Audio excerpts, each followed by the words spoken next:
sırtını iyiliğini hoppa hoppa. Nakat tayin çay hoppa hoppa. Kaçak bereketten ne oluyor hoppa hoppa. Kuz çingidi çingidi hoppa cana hoppa. İyiliğini bunu ayımını bulmadın diye. Her vurdum bir ocunu tanımadım. İyiliğini bunu soyasın Allah'ım.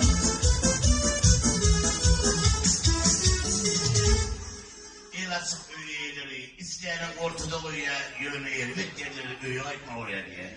Yönü ilanından elimden ilimden kabimden tabi onun kaynağında onun emrimden onun. Yaşını bak oğlum. Enes de var, kutlu oldu öyle olur. Hadi.